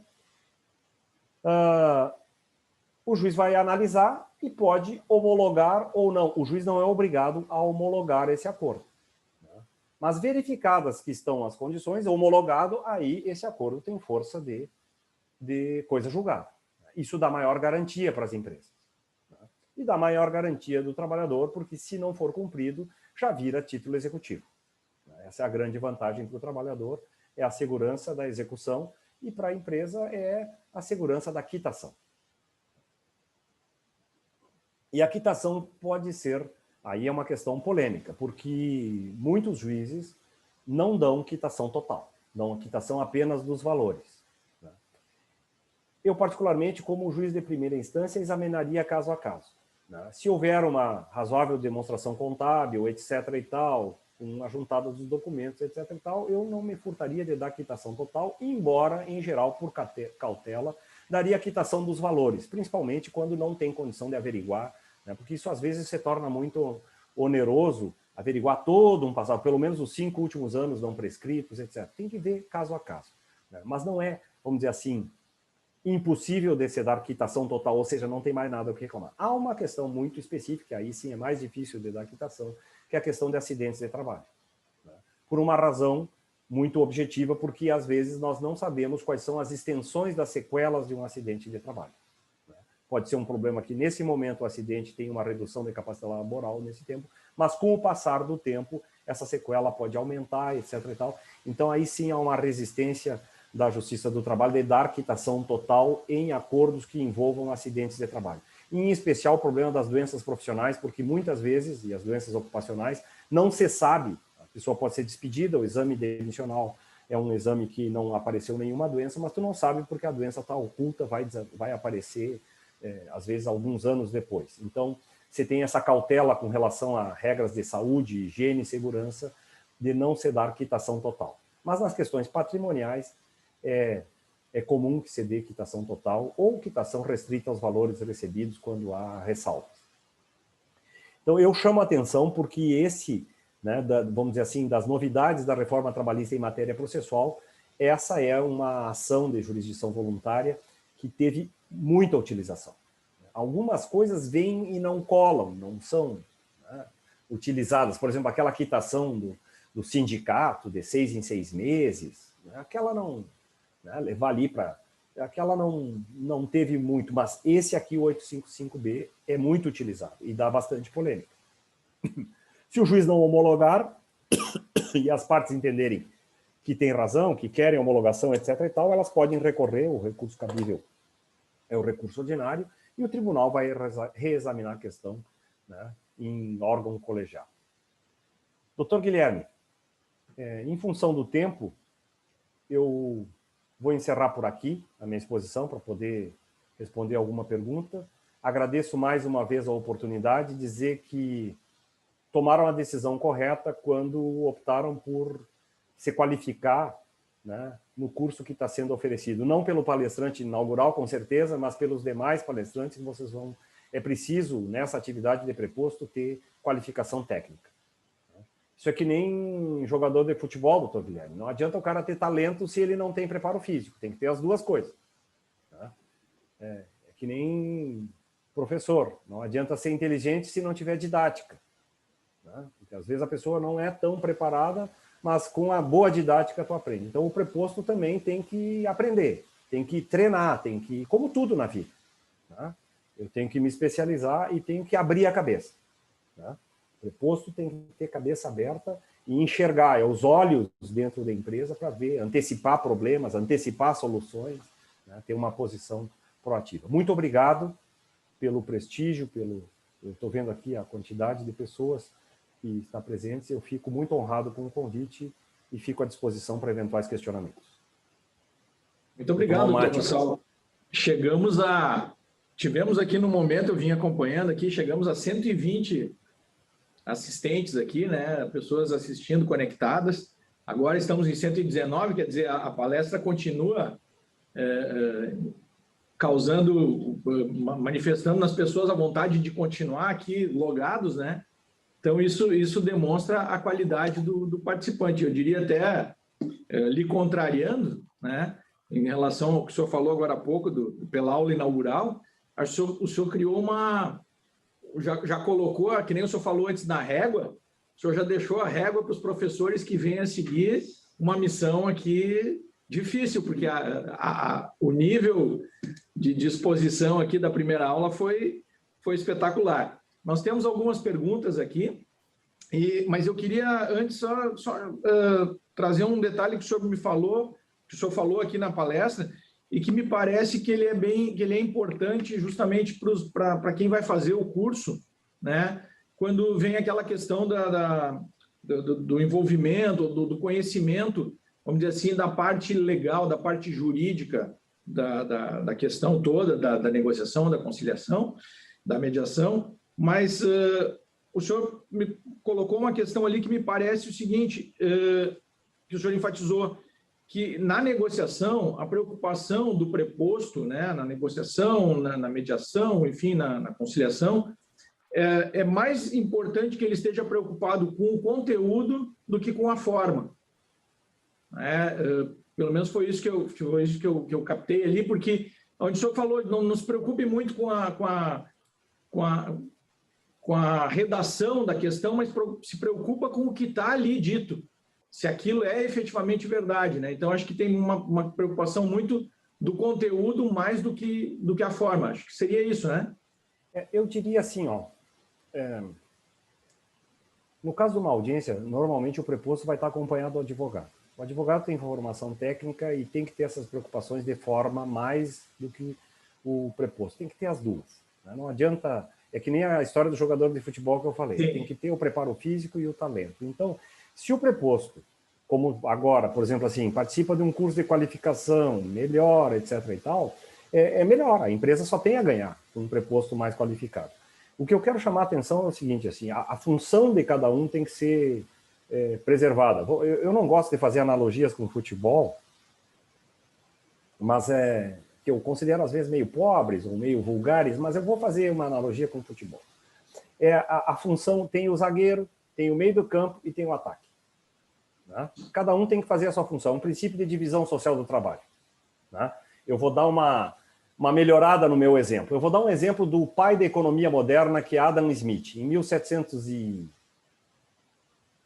final do século XVIII, Adam Smith escreveu A Riqueza das Nações, e o exemplo que ele dá de divisão social do trabalho é de uma fábrica de alfinetes. Ele diz assim, olha, eu posso pegar um cara para fazer o alfinete, e um artesão, e ele vai fazer o alfinete, ele vai afinar o arame, cortar o arame, afiar a pontinha, fazer a outra cabecinha do alfinete, depois ele vai ter que embalar, etc. e tal, e vai vender, né? Ele mapeou mais de 20 processos para fazer um alfinete, 20 processos de produção. Ele diz assim, olha, se eu simplesmente, sem uso de maquinário, dividir as tarefas de cada um só corta, outro só afia, outro só embala, outro só comercializa, eu tenho ganhos de produção de mais de 400%. Esse é o exemplo que Adam Smith dá lá na Riqueza das Nações. O que ele diz com isso? Cada um tem que fazer o seu papel. O que não quer dizer que eu não tenha noção do todo, né? O ideal é que o fabricante, o trabalhador que trabalha na fábrica de alfinete, saiba que ele está fazendo um alfinete, senão ele vira um autômato, uma máquina, né? Hoje, a forma de produção moderna na indústria é os trabalhadores multitarefas. Eles têm que saber uma concepção, porque melhora a sua produtividade, né? Então, esse exemplo, aí eu vou comparar com o do futebol, porque para melhorar um pouquinho o meu exemplo do futebol, tá? No futebol, o zagueiro tem que saber onde é que está o atacante e o meio do campo. Tem que haver uma sincronia entre eles, tá? E o atacante também tem que saber que ele tem que voltar para ajudar a defesa, né? E o meio do campo tem que fazer, vamos dizer assim, o eixo de transmissão, e todo o time vai funcionar melhor. Então, o exemplo que vale lá para o Adam Smith da fábrica de alfinetes para um clube de futebol, vale dentro da empresa nessa relação entre o preposto e o advogado, né? Tem que haver um equilíbrio entre forma e conteúdo, mas cada um tem que saber qual é a função que vai fazer, né? O preposto, vou utilizar um adjetivo, né, bem gauchesco, né? O preposto tem que ser que nem um cachorro perdigueiro, né? O cachorro perdigueiro está sempre com a cabeça levantada, assim, ó, porque ele está vendo onde é que está a caça. A função dele é essa, né? Eu sei que o exemplo é horrível, porque caça é um negócio meio antiecológico, etc. e tal. Mas cachorro perdigueiro está sempre com a cabeça levantada e o rabinho de pé, né? Essa é a função do preposto. Ele sempre tem que ser atento dentro da empresa, etc. e tal, vendo onde é que estão os problemas, etc. e tal, e ele vai conversar com o advogado, né? O advogado também tem que ter essa postura, né? Mas o advogado vai transformar isso, vai juridicizar, né? Se os dois, porque aí é a questão da função de cada um. eu tenho que ter a questão do conteúdo, como é que eu vou resolver esses problemas, porque lá na sala de audiências, né, tu está ouvindo também quais são os problemas que tu tem que levar de volta para corrigir lá dentro da empresa. Então tem que fazer esse eixo de transmissão. Então, respondendo a sua pergunta de forma bem objetiva, eu acho que deve haver um equilíbrio entre conteúdo e forma, mas respeitadas as funções de cada um. A advocacia é importante, falando especificamente na atuação de prepostos em audiências judiciais. O advogado é o profissional habilitado, é o profissional que tem a confiança da empresa, porque a empresa passou para ele uma procuração, né, e ele vai dar essa forma, mas vai ter maior atenção a isso, mas também vai ter que dialogar com o preposto sobre o conteúdo. E vice-versa. E vice-versa. Se houver essa sincronia, vai ser o melhor dos mundos. Até porque, doutor Rossal, o preposto tem que estar bem preparado, porque ele vai prestar o depoimento pessoal, né? Em função esse momento processual é importante, não adianta todo o trabalho do advogado se o preposto vai lá e entrega o ouro, tanto para um lado como o outro, tanto o reclamante como pela reclamada, não é? Exatamente. Essa observação... Desculpa, agora me afoguei tomando chimarrão aqui.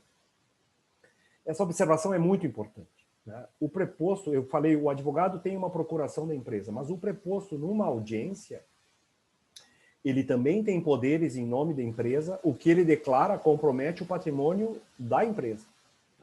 Ele exerce um mandato, a carta de preposição equivale a um mandato civil, né? Porque eu estou dizendo assim, não posso ir na empresa, mas essa pessoa que me representa, o que ela disser, a lei diz assim, as obrigações do preposto obrigam o preponente. Então tem que ter esse contato, a observação foi muito oportuna. As declarações do preposto obrigam o preponente. É o patrimônio do preponente, quem deu a carta de preposição, é que vai ficar comprometido se o preposto cometer algum equívoco. E também no outro extremo, o preposto que não declara nada, que responde com evasivas, etc. e tal, também poderá sofrer como penalidade a confissão. Confissão ficta, isso está no Código de Processo Civil, está na CLT. Se ele omite, né, doutor Rossal, se ele omite também, ele comete o erro, né? Então, realmente tem que estar bem preparado. Já tive várias experiências horríveis e boas experiências também na minha vida profissional. Nós temos aqui, doutor Rossal, uma pergunta do Fernando Holderbaum. Doutor Guilherme, deixa eu só lhe dizer uma coisa. Eu estou vendo que estão entrando no chat aqui algumas perguntas, mas eu não tenho condição.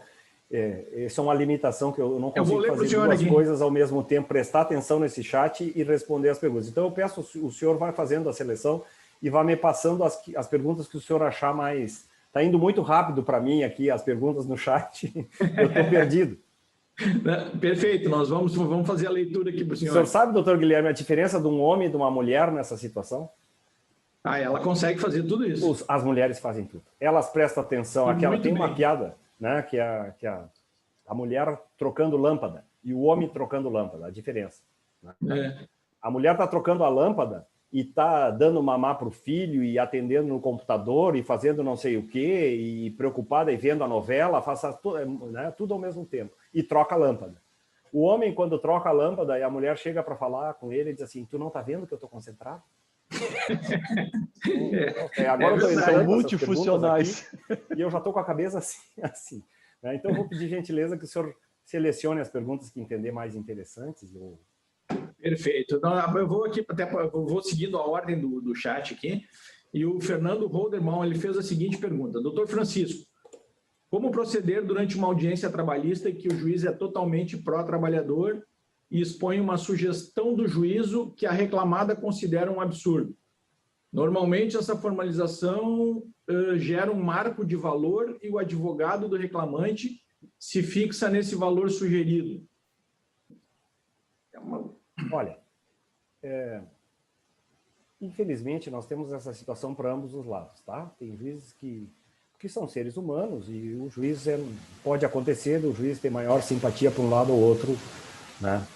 Eu, particularmente, acho que nós precisamos confiar que o juiz seja equilibrado e imparcial. Pelo menos, né, como agora, membro da administração do tribunal, sempre fiz isso na minha vida e sempre recomendo e peço aos colegas e incentivo aos colegas que a postura do juiz, essa é uma garantia da democracia, tem que ser equidistante e imparcial. Não quer dizer que eu, Francisco, não tenha minhas posições, que eu não esteja pensando, né, etc. e tal. Mas na condução da audiência, eu tenho que dar ao menos às partes, né, a chance que elas exponham suas razões e que elas tenham condições de negociar com igualdade, aqui estamos falando sobre negociação, né, e que tenham condições de ter uma sentença justa e imparcial. Mas eu reconheço, nós somos seres humanos, somos falíveis, que existem pessoas que puxam, vamos dizer assim, como diria o meu pai lá no Alegrete, né, que manca de uma pata, né, puxa meio para um lado, né, ou para o outro. Né, não vamos generalizar, tem dos dois lados. O que eu diria assim? Os senhores são profissionais. Tá? Um leigo, etc. e tal, ele pode se desequilibrar, etc. e tal. Um preposto profissional não pode. Isso é importante. Ter esse equilíbrio, né? Tem que estar preparado psicologicamente, inclusive para essa situação, e aí vai ser colocado, diz, olha, infelizmente, né, essa proposta nós não podemos aceitar, a empresa, e aí o advogado também, né, que é o profissional, vai ter que dizer, olha, infelizmente, né, claro, com educação e com respeito, mas aí tem que recuar de uma proposta se ela for... Né, tudo é uma questão de forma. Né? A audiência é um ato humano que eu tenho que ter equilíbrio, ponderação e saber que sou profissional. Inclusive, tem que saber a hora que tem que brigar. Né? Olha, essa situação eu não aceito, etc. e tal, está errado, por isso, por aquilo. Só não pode perder o juízo. Né? Se perder o juízo, se partir para ofensa, etc. e tal, aí você vai tudo por água abaixo. Isso vale para todas as partes. Né? Então, a audiência é um momento solene, né, que tem que haver respeito recíproco, né, respeito com o juiz, respeito do juiz com as partes, respeito dos advogados entre si. Eu, várias vezes, né, tive conflitos em audiência. Às vezes que eu achei que estava errado, inclusive recuei e pedi desculpas. Mas, olha, me excedi aqui, etc. e tal. Graças a Deus, eu posso lhe dizer, doutor Guilherme, eu posso apenas dar o meu exemplo. Em 30 anos de profissão, eu nunca me dei por impedido e suspeito por conta de inimizade com alguém. Nem com advogado, nem com parte. Me dei por amizade. Os meus amigos eu não julgo. Todos sabem. Os advogados que são meus amigos, assim, de infância, etc. e tal, eu não atuo nos processos deles. E me orgulho disso. Talvez esteja errado, porque como ser humano eu tenho o direito também de brigar. Tenho direito de um dia estar mal, etc. e tal. Mas não tenho, graças a Deus, problemas Nunca tive uma alegação de suspeição em 30 anos, acho que também talvez esteja errado, porque tem que ter alguém que não goste muito de mim e de repente vai fazer isso. Mas graças a Deus até hoje. Mas porque sempre mantive essa postura. Né? Se tiverem problemas que alguém não tem essa postura, a outra parte, o advogado do outro lado, o juiz, tem que ter serenidade. Em momentos de crise, a melhor forma de resolver é com serenidade. Dizer, olha, infelizmente, aqui, diante dessa proposta, nós vamos encerrar as negociações, não é possível, a empresa tem o seu... Aquela questão do limite que eu disse dos princípios. Né? Tem o limite do interesse e o limite dos princípios. Pode dizer assim, olha, nesses valores a empresa não tem a menor condição de pagar. Né? Tu não precisa brigar para dizer isso. Pode dizer de uma forma... ponderado, nós não temos a menor condição de negociar, infelizmente, nós vamos aguardar a solução jurisdicional. Ponto.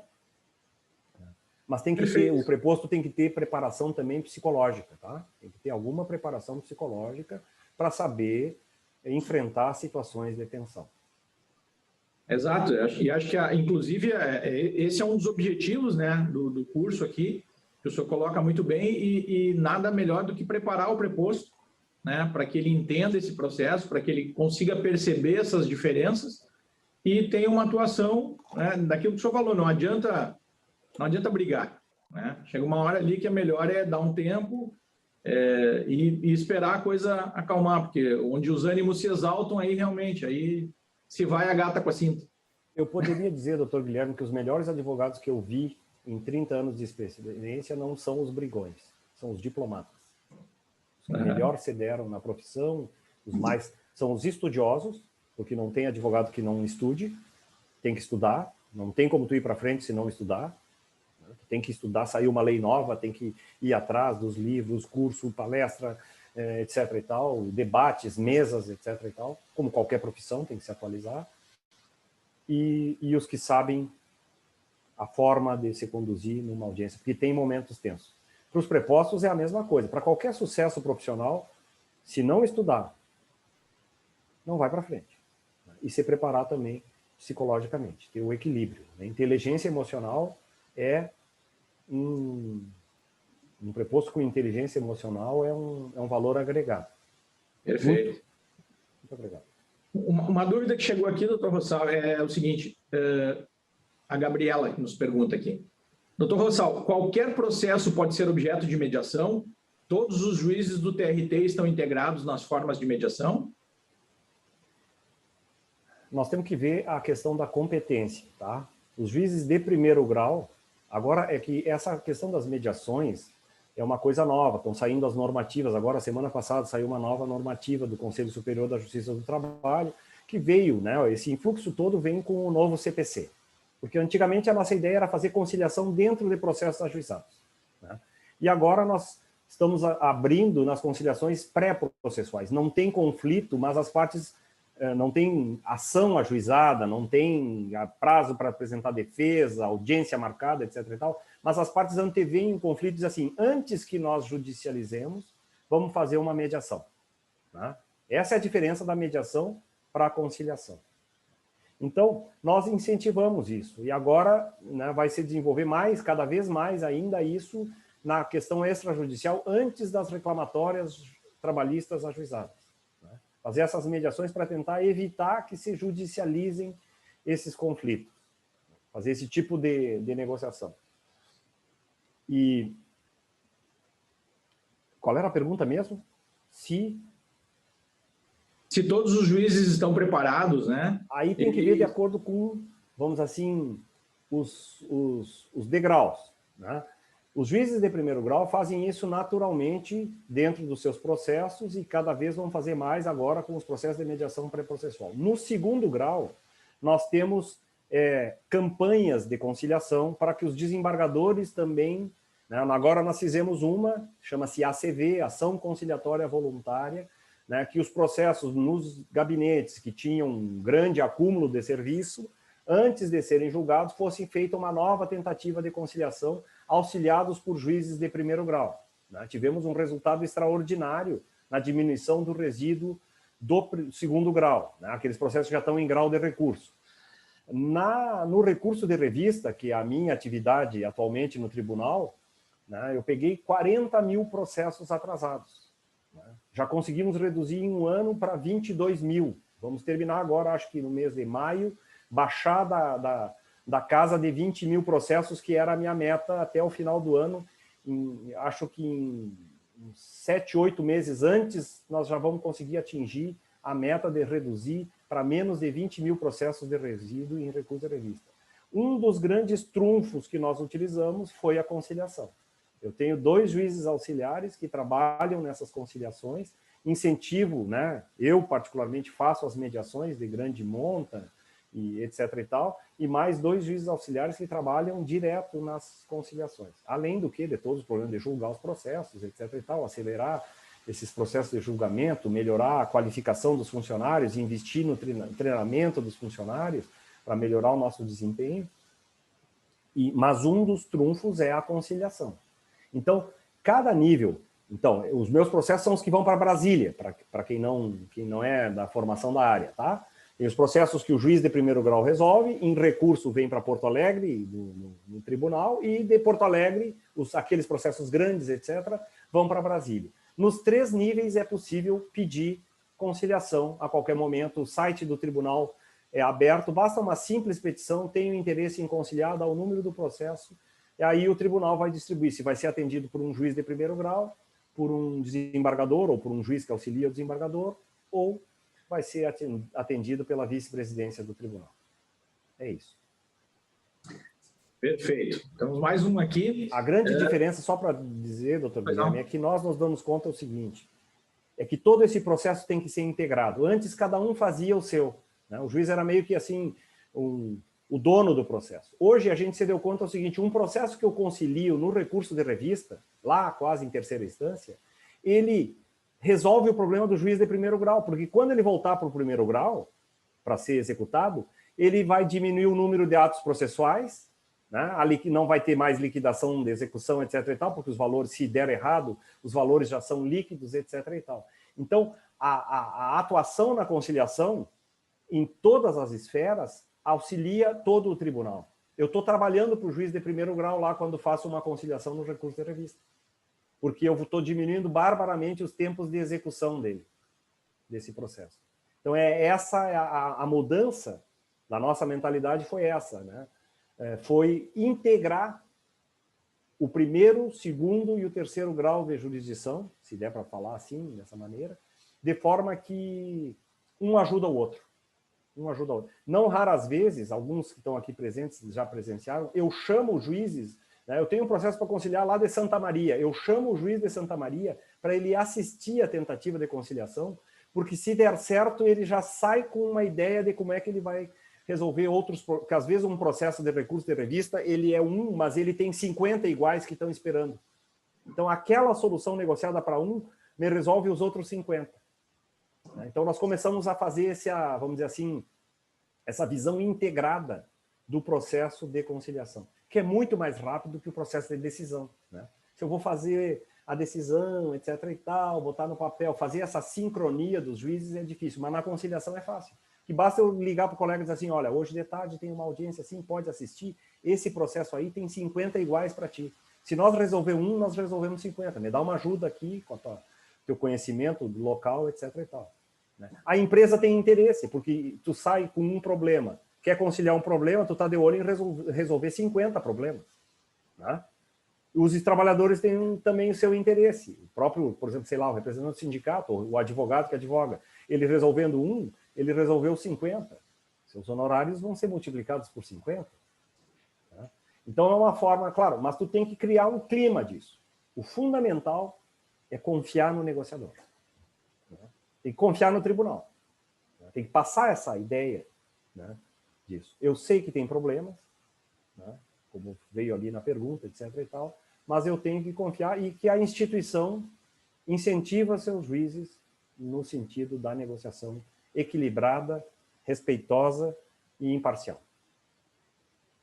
Perfeito. É o que o senhor falou antes, aquele exemplo da régua serve para isso também, né?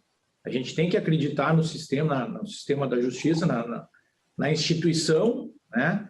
E não dá para usar uma régua rasa para pensar nisso aí. Eu acho que o tribunal, ele capitaneando justamente, como tem feito, essa propositura de conciliações, de negociações, de resolução pela via amigável, vamos dizer assim, pela via negocial, né, tem sido muito bom, realmente. Acho que para todos, porque é o que o senhor falou, ganha a empresa, ganha o empregado, é aquilo, olha para frente, deixa o que ficou para trás e vamos adiante. Não adianta nós ficar marcando passo aqui. E aí, nessa linha, vem, inclusive, uma questão aqui do assunto que o senhor tratou também, que foi quando se perguntou da quitação, né, da quitação total nos acordos, e aí diz assim, por que não dar quitação também em acordos envolvendo acidentes do trabalho, considerando o princípio que na mediação há ganhos e cessões, e que o empregado, estando ciente de que está abrindo mão de situação futura, entende estar tendo ganhos com um acordo no presente. Essa seria a pergunta. A grande questão é que a matérias envolvendo saúde e segurança tem, vamos dizer assim, um peso diferente. Essa é a primeira. Segundo, é que para eu saber os ganhos e as perdas e as coisas que eu vou abrir mão, eu tenho que ter segurança do tamanho do problema. E muitas vezes, em matéria de saúde, higiene e segurança, eu não tenho a consciência naquele momento do tamanho do problema. Vou dar um exemplo concreto. Um trabalhador teve queimaduras, né, em função de que explodiu um cilindro de gás e ele teve queimaduras no corpo todo. Ele não sabe, naquele momento, quantas cirurgias corretivas vai ter que fazer, quais são a extensão das sequelas, como é que vai ser a consolidação das lesões, etc. e tal. Então, nesses casos, nós temos mais cautela, né, no sentido de homologar acordo. Agora, outra coisa é, tu sabe qual é que vai ser o aviso prévio, as férias, o 13º, etc. e tal. Até coisas maiores, por exemplo, uma equiparação salarial, isso tem condições de quantificar, de especificar, de verificar por documentos, etc. e tal.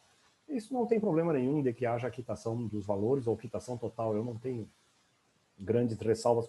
Analisado, caso a caso, e o tempo que você teve para averiguar e dar segurança. Acho que, como eu costumo brincar, a justiça tem que resolver problemas e não criar problemas. Essa é a mentalidade que a gente tem. É uma mentalidade para a vida da gente. Tu tem que, né? Ou, como diz um ex-presidente da República, dizer assim, olha, quando chegar os problemas no gabinete do presidente, eles têm que sair menor do que entraram, senão ele não é presidente.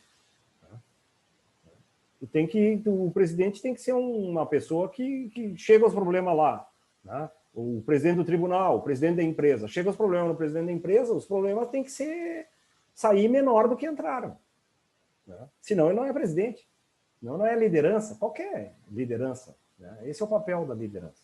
Então, só que em alguns casos a gente tem que dimensionar, né, que existem coisas que tem que ter uma certa cautela e, principalmente em matérias de higiene, saúde e segurança, a orientação é não dar quitação total.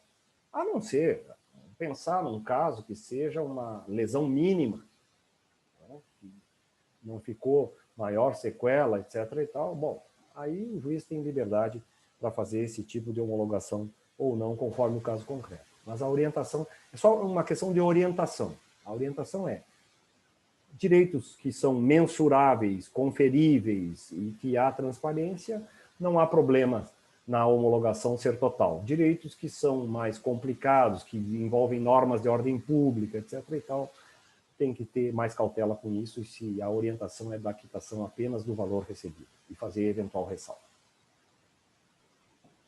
Muito bem. Olha, impressionante. Estamos muito dentro do nosso horário aqui, né, do horário que havíamos nos proposto, tanto para início quanto para encerramento dessa aula. E então, doutor Francisco, eu deixo a palavra para o senhor para suas considerações aí finais, né, agradecendo já de pronto por essa bela explanação, né, pela sua didática, pela maneira como o senhor tratou todo esse assunto aí, que, como eu disse antes, criou um referencial agora para os professores que lhe seguem, né? A régua subiu. Então, mas não tenho dúvida também da qualidade dos nossos professores e tenho certeza que esse curso vai ser fantástico.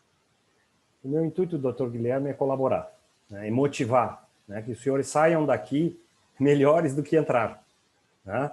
No sentido de dizer assim, olha, é importante isso aqui, é importante eu estudar isso aqui, é importante eu aprender, é importante, inclusive, vocês ouvirem opiniões diferentes da minha, né, para ponderar, né, para fazer o juízo de valor. Então, prestigiem a sua entidade, prestigiem a iniciativa que a Fiergues teve, prestigiem a iniciativa que a parceria com a Escola Judicial do Tribunal Regional da 4ª Região, nós temos interesse.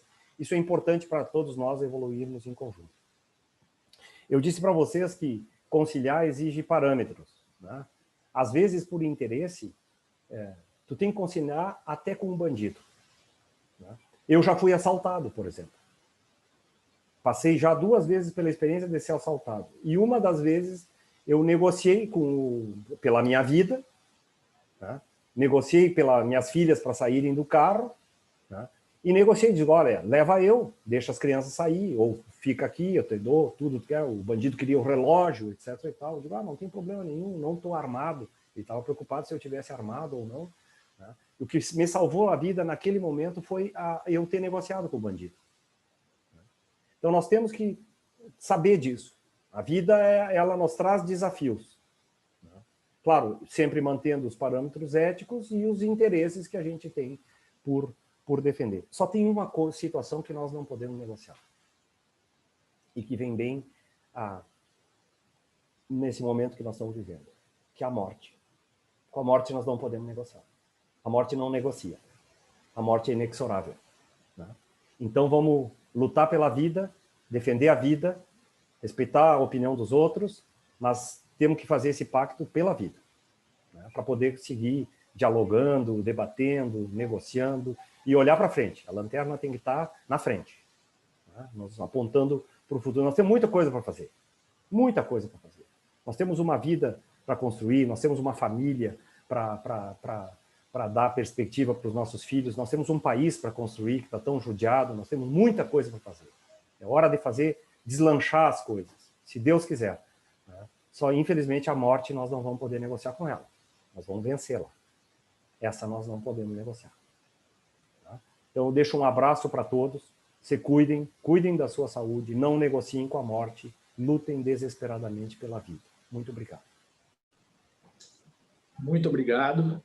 Também importante, muito importante esse relato seu, e a gente espera que a gente consiga sair dessa situação aí o mais rápido possível, todos bem, né?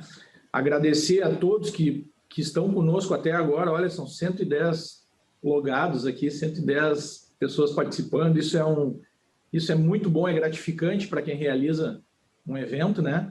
E então, assim, agradeço muito. Eu havia falado em algumas inscrições que estavam disponíveis para essa edição ainda do curso. Durante a sua palestra, nós já tivemos mais 3 inscritos, então nós só temos mais 2 inscrições para essa edição. Depois, para setembro, já estão abertas também, para quem eventualmente não puder participar dessa edição agora, né? Mas estamos aí já com lotação praticamente completa, né? Isso é gratificante. Então, muito obrigado a todos que participaram, a todos que se empenharam, né, pela realização desse evento, pela realização desse curso. A educação, realmente, a gente sempre fala e ouve falar, né, que é necessário para o nosso país a educação, mas a educação ela é em todos os níveis, inclusive nos níveis empresariais, nos níveis de qualificar as pessoas para aquilo que elas estão fazendo. O senhor falou muito bem, o advogado ele passa a vida estudando.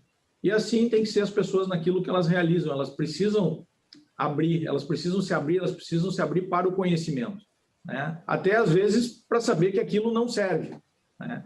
Mas esse desprendimento ele é necessário e é muito bom que as pessoas estejam procurando isso, tá? Então, muito obrigado, né? Que fiquem todos bem, se cuidem, e no dia 5 agora tem início as nossas aulas.